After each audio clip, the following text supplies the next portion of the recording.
Å være avhengige av leveranser fra andre sider av jorda, både i fredstid og ikke minst i krigstid, gjør oss sårbare. SV mener at korte forsyningskjeder er et langt bedre alternativ enn det langreiste alternativet som nå ser ut til å bli valgt. Regjeringens vurderinger rundt mulige leverandører av langtrekkende presisjonsild, og de stemmer derfor mot bevilgningen. Bare la meg si det veldig tydelig, at det mener Høyre er uheldig. Jeg forstår at dette skyldes innvendinger mot anskaffelsesprosessen, men dersom flere partier hadde fulgt denne logikken og stemt mot innstillingen, så ville denne helt nødvendige avskaffelsen blitt unødvendig forsinket og fordyret. Og det har vi ikke råd til, sånn som verden ser ut i dag. De som stemmer imot, bruker motknapp og reiser seg. Det voteres. Voteringen er avsluttet. For stemte 85, mot stemte 14, og dermed er innstillingen vedtatt.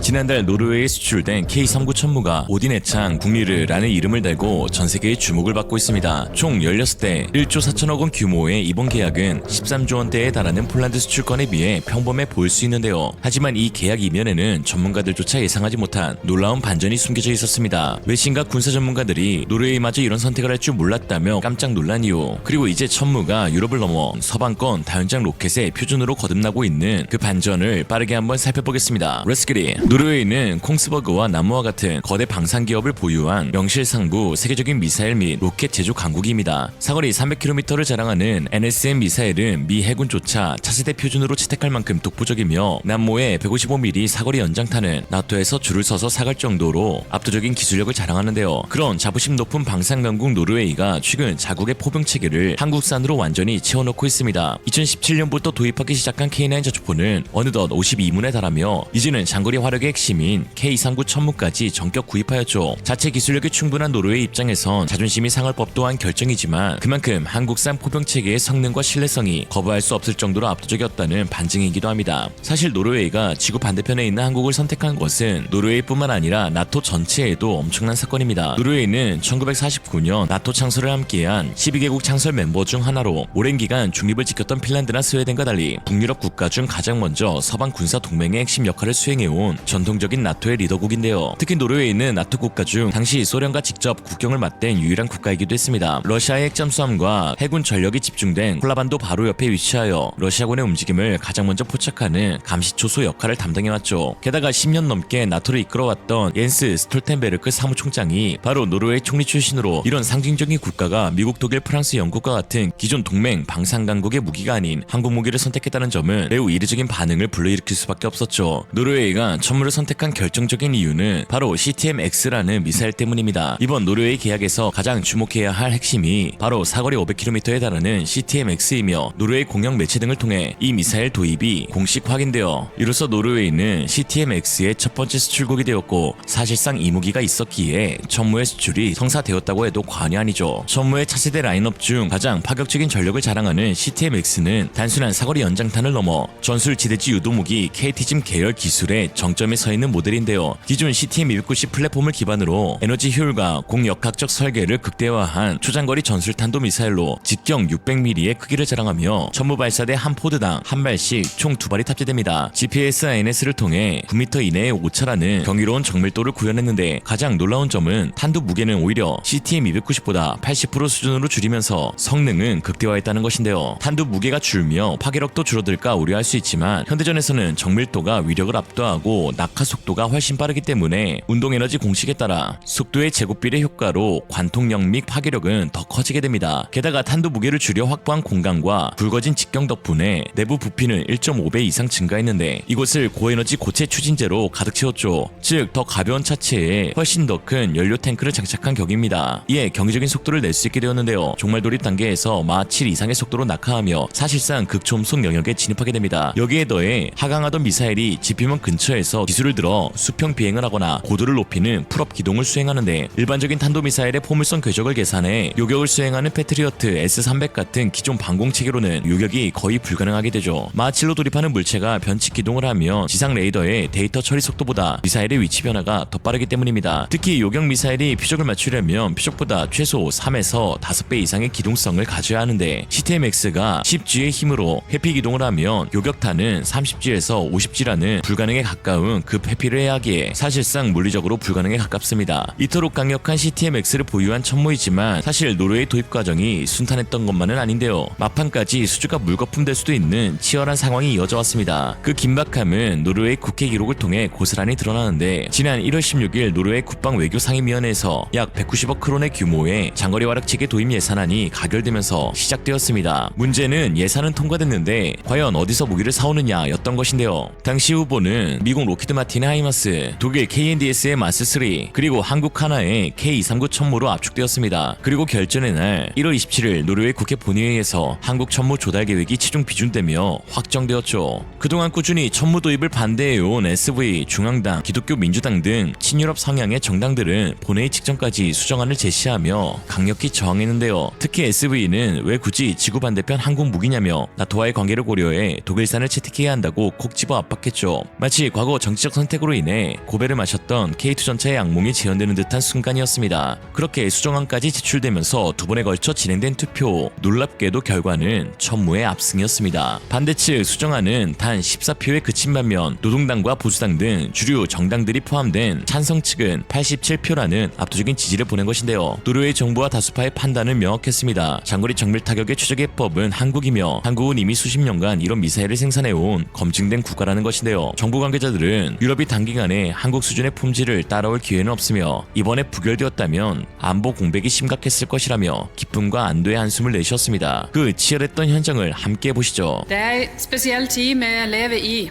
Sist det ble diskutert sikkerhetspolitikk i denne, eller siden sist det ble diskutert sikkerhetspolitikk i denne her salen, så har presidenten i USA på nytt trua med å ta alliert land og utfordre hele NATO-samarbeidet. SV har i lang tid advart mot å gjøre Norge avhengig av USA.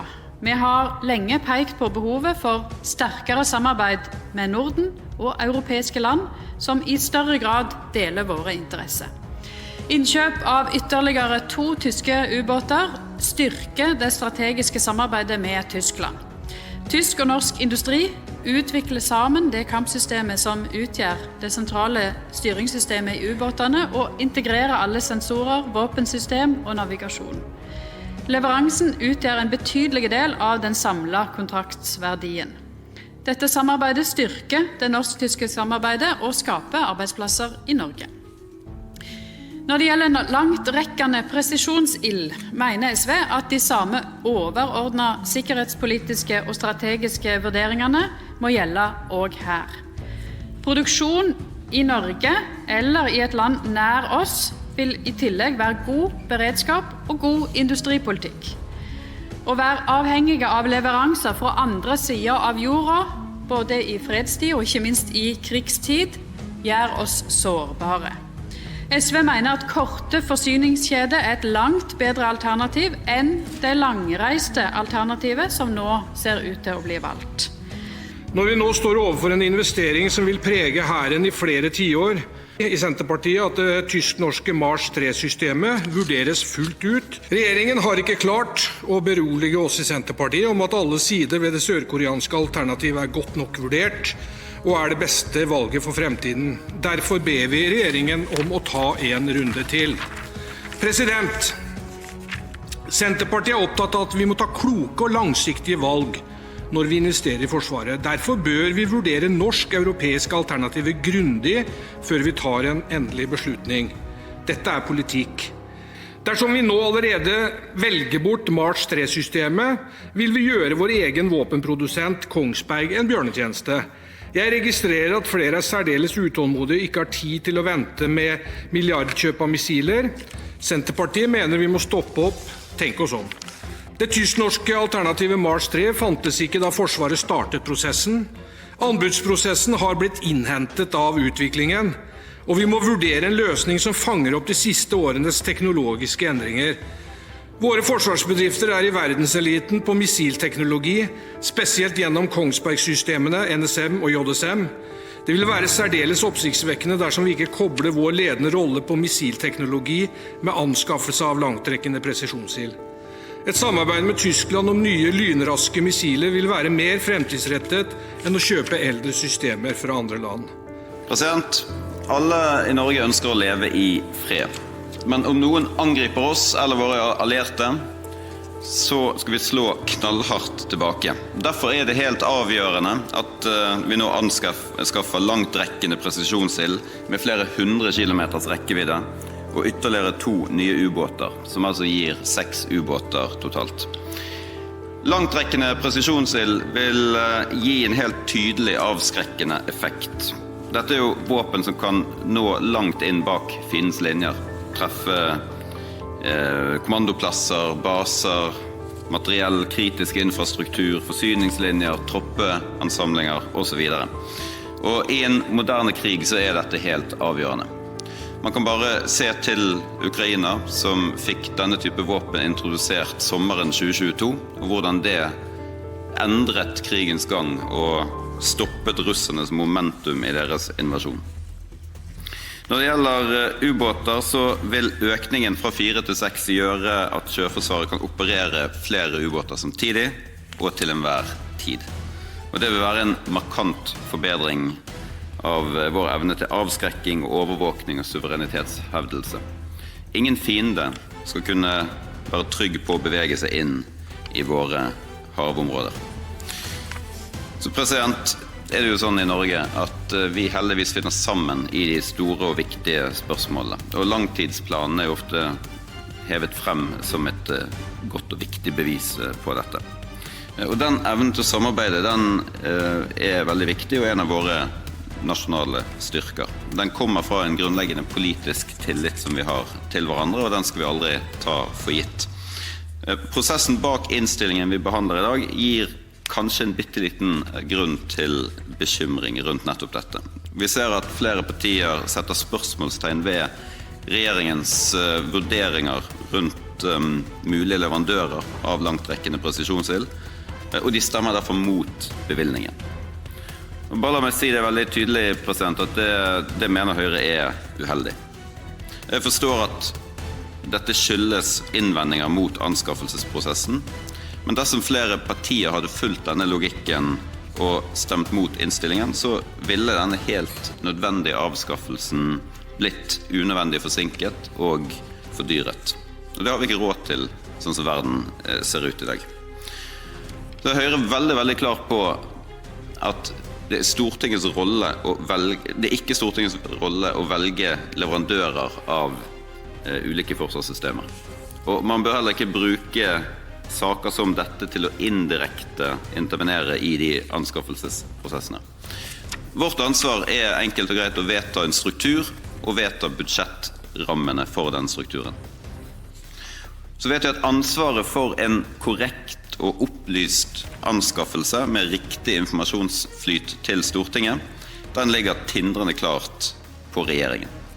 Og om det har skjedd noen feil i denne prosessen, så har Stortinget og også andre myndigheter kontrollmekanismer som kan undersøke og ettergå prosessen og eventuelt ansvarliggjøre regjeringen dersom det blir oppdaget feil.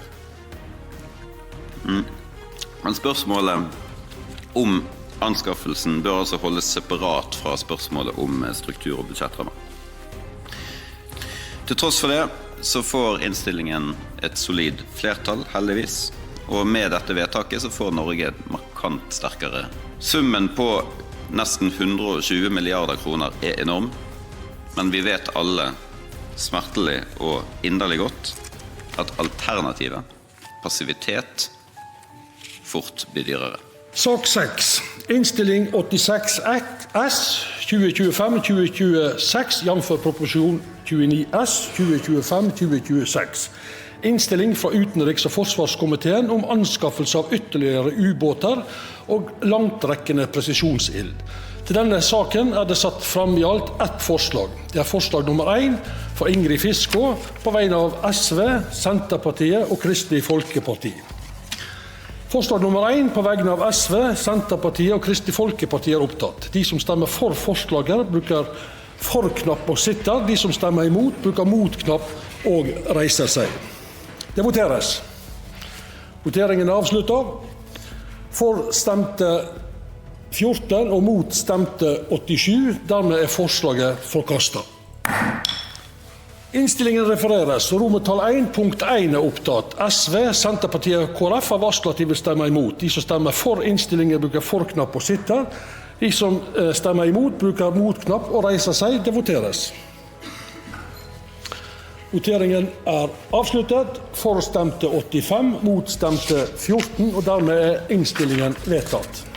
한편 한국 천무에 밀려 수주에 실패한 독일 KNDS는 최근 충격적인 폭로까지 이어지며 2차 망신을 당하고 있습니다. 노르웨이 최대 군사 매체인 호슈바르츠 포럼에 따르면 독일 KNDS는 자사의 마스3 플랫폼에 탑재할 자체 생산 미사일조차 단 한 발도 없는 상태였던 것인데요. 그들은 이스라엘 엘비사에 프레데터 호크 미사일을 사용하는 궁색한 솔루션을 제안했습니다만 이는 노르웨이 외교 정책과 정면으로 충돌하는 것이었습니다. 인권과 국제법 준수를 핵심 가치로 삼는 노르웨이는 가자지구 분쟁과 관련해 이스라엘에 매우 비판적이며 2024년 5월에는 팔레스타인을 주권 국가로 공식 인정하기까지 했습니다. 특히 지난해 8월에는 인도주의적 상황 악화를 이유로 노르웨이 국부 펀드가 이스라엘 기업 11곳의 지분을 전량 매각하기도 했죠. 이에 독일 KNDS 측은 미사일을 독일 기업 딜에서 생산하고 이스라엘제 부품을 빼겠다고 변명하면서 어떻게 해서든 수주를 따내려 했지만 사실 결정적인 수주 실패 사유는 따로 있었습니다. 바로 미사일의 사거리가 기준 미달이었던 것이죠. 500km급 심층 타격 능력을 요구한 노르웨이 군 당국에게 사거리 300km에 불과한 프레데터 호크는 후보 자격조차 없었습니다. 반면 천무는 노르웨이의 모든 세부 조건을 통과했는데 이는 한국이 이미 500km급 천무용 미사일을 완성했다는 뜻이죠. 한편 망급해진 KNDS는 노르웨이 콩스버그에 NSM을 개조해 마스3용 3SM 미사일을 개발하겠다는 제안까지 했지만 이는 2035년에나 완성될 10년 뒤의 이야기일 뿐이라 가볍게 무시당했습니다. 이런 독일의 상황이 한국과는 완전히 다른데요. 한국은 이미 천무2와 KT즘 개발을 통해 얻은 기술로 사거리 500km급 탄도미사일을 지금 당장 양산할 준비가 되었습니다. 순항미사일인 하푼, 액조세, NSM 등은 개발국이 흔하지만 탄도미사일 분야에서는 서방 국가 중 단연 독보적입니다. 한국의 사거리 500km는 기술적 장벽이 아니라 단지 생산 라인을 돌려 수량을 맞추는 양산의 영역인 것인데요. 한국의 미사일 라인업을 보면 갱도 타격용 벙커버스터인 KT즘-1, 천무 발사대용 이동형 KT즘-2, 그리고 노르웨이 요구에 맞춰 500km 사거리를 정확히 맞춘 수출형 KT즘-500까지 구축해놨죠. 향후 사거리가 800km로 늘어나는 건 안 비밀. 특히 한국은 미사일 기술 통제 체제 규정까지 가지고 놀 정도로 미친 기술력을 확보하고 있습니다. 카테고리 1, 즉 절대 수출 불가 조건인 사거리 300km 이상과 탄두 중량 500kg 이상 규정을 피하기 위해 CTM-290은 사거리 290km에 탄두 500kg을 꽉 채워 넣었고 CTM-500은 탄두를 400kg으로 조정하는 대신 사거리를 500km로 늘려 규제를 통과했습니다. 이게 말이 쉽지. 이처럼 재원을 자유자재로 요리하며 대량 양산까지 가능한 국가는 전 세계에서 오직 한국뿐이죠. 사실 이렇게 말하면 미국의 프리즘도 사거리 500km를 보유하고 있고 나토와의 관계를 생각했을 때 노르웨이에게 미국이 가장 확실한 대안이 아니냐고 하실 수 있습니다. 맞는 말입니다. 그것이 가능하다면 말이죠. 현재 CTM-X와 미국의 프리즘 미사일은 차세대 장거리 정밀 타격 무기의 양대 산맥으로 꼽힙니다. 그러나 이미 지난 2024년 8월경 미국은 노르웨이의 프리즘 구매 요청을 공식적으로 거절했는데요. 미국은 이 무기를 자신들의 전략적 우위를 유지하기 위한 핵심 자산으로 관리하고 있기 때문이죠. 현재 미국은 프리즘의 공동개발 파트너인 호주 외에는 그 어떤 국가에도 이 미사일의 판매를 승인하지 않고 있습니다. 하이마스는 팔 수 있지만 그 발사대에 들어갈 가장 치명적인 화살인 프리즘은 내줄 수 없다는 입장을 고수한 것인데요. 빈술에만 넘겨주겠다는 뜻이죠. 게다가 미국은 심지어 노르웨이에 사거리 80km급 ER, GMLRS 수출 요청조차 거절하였습니다. 우크라이나 전쟁의 장기화로 인해 미국의 하이마스 및 관련 탄약 생산 라인은 이미 미군 자체 물량과 우크라이나 지원 물량만으로도 꽉 차 있는 상태이기 때문이죠. 이로 인해 노르웨이가 하이마스와 프리즘을 주문하더라도 실제 인도까지는 최소 10년이 걸린다는 건데 러시아와 국경을 맞댄 노르웨이는 2018년 이전 전력화를 강력히 원했습니다. 그리고 한국 하나는 이 지점을 정확히 파고들어 한국 내 생산 라인은 물론 폴란드 현지 거점까지 활용해 원하는 시기에 즉각 납기하겠다고 약속해 주었죠. 노르웨이 국회의원이 만약 이를 거부한다, 그냥 나라 팔아먹겠다는 뜻. 사실 이번 노르웨이 수주는 폴란드 현지 공장이 있었기에 가능했던 측면도 있습니다. 그동안 일각에선 폴란드의 기술과 인프라를 너무 퍼주는 것 아니냐 하는 우려도 있었지만 그것이 오히려 신의 한 수가 된 것인데요. 최근 하나 에어로스페이스는 폴란드 현지에서 약 5조 6천억 원 규모의 천무 3차 실행 계약을 체결하며 CGR-80 로켓 1만 발 현지 생산에 합의했습니다. 이는 향후 CTM-X와 같은 500km급 진보 탄종의 현지 생산으로 확대될 예정이며 주요 외신들은 이 폴란드 로켓 공장이 노르웨이 계약 체결의 결정적 이유라고 분석하고 있죠. 한국에 폴란드가 절실히 필요한 진짜 이유는 돈이 아닌 바로 정치적 국적 세탁 때문입니다. 최근 유럽연합은 EU 내에서 생산된 무기를 우선 구매하도록 장려하는 세이프 기금 등을 조성하며 한국 같은 역의 국가에 대한 진입 장벽을 높이고 있는데요. 하지만 한국이 폴란드에 합작 법인을 세워 미사일을 생산하면 이 무기들은 법적으로 EU 생산 무기로 인정받아 유럽 시장의 문턱을 가뿐히 넘을 수 있습니다. 또한 한국은 고립된 반도 국가이기에 유사시 한반도에서 유럽까지 무기를 수송하는 것은 물리적으로 매우 위험한데요. 이를 유럽의 심장부인 폴란드에서 즉각 생산하고 납품할 수 있다면 노르웨이뿐만 아니라 유럽 전체가 요구할 즉각 납기 조건을 완벽히 충족할 수 있게 됩니다. 게다가 미사일은 생산량이 많아질수록 대당 가격이 내려가는 규모의 경제가 적용되는데 한국군 수요에 폴란드와 주변국 물량까지 합쳐져 수만 발 단위의 생산이 가능해지면 가격 경쟁력은 독보적으로 높아집니다. 이렇게 벌어들인 막대한 외환은 다시 CTM-X 개량형이나 차세대 극초음속 미사일 개발을 위한 R&D 자금으로 재투자되는 것이죠. 결국 폴란드를 전초기지로 삼은 것은 직접 무기를 팔 때 따를 수 있는 전쟁 장사꾼이라는 오명을 씻어내고 미국의 견제를 피하면서도 유럽 내 규정을 준수하는 가장 완벽한 방산 외교 시나리오입니다. 실제로 최근 북유럽 군사 매체 발틱 디펜스 리뷰에서는 한국 시스템의 견고한 성능에 가격과 인도 시간 그리고 폴란드 생산허브 구축이라는 강력한 차별화 요소가 더해지면서 로키드 마틴 하이마스보다 세계 시장에서 훨씬 우위에 서게 되었다라고 분석했습니다.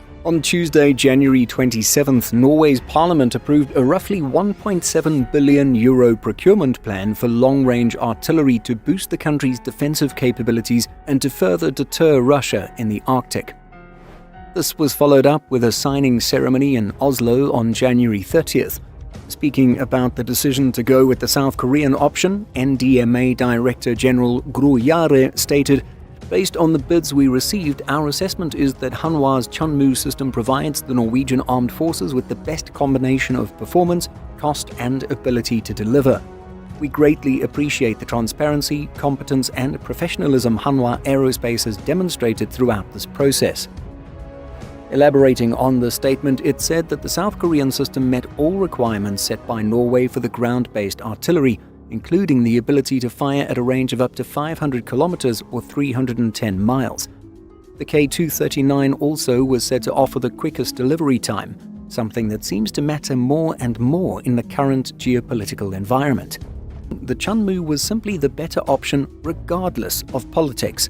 Indeed, the Korean system's solid performance combined with the big differentiating factors of cost and delivery time would have put it far above Lockheed Martin and HIMARS. 이번 승리는 단순히 무기 몇 대를 판 것이 아닙니다. 자국 기술의 자부심이 높기로 유명한 북유럽의 방산 강국조차 세계 최강 대국 미국의 무기가 아닌 대한민국 기술력을 선택할 수밖에 없었음이 증명된 사건인데요. 독일이 10년 뒤에 장밋빛 미래를 약속하며 머뭇거릴 때 대한민국은 지금 당장 전 세계 어디서도 흉내낼 수 없는 압도적인 화력을 현장에 투입하고 있습니다. 미국조차 꽁꽁 숨겨두었던 사거리 500km급 초정밀 타격 능력, 그 불가능해 보였던 영역을 대한민국은 우리만의 독보적인 탄도미사일 기술로 완벽히 정복한 것이죠. 이제 나토의 가장 위험한 최전방을 지키는 것은 유럽의 창도, 미국의 방패도 아닌 대한민국 장인들이 빚어낸 오딘의 창 국리르가 그곳의 새로운 주인이 된 것입니다. 오늘의 한 줄 평, 한국이 진짜 미친 국가인 이유. 500kg에 300km가 안 된다고. 그럼 499kg에 3만 km는 되는 거지. 이생으로 리얼리즘이었습니다. 여러분의 생각은 어떠신가요? 현명하고 지혜로운 여러분의 의견을 지금 댓글에 남겨주세요. 감사합니다.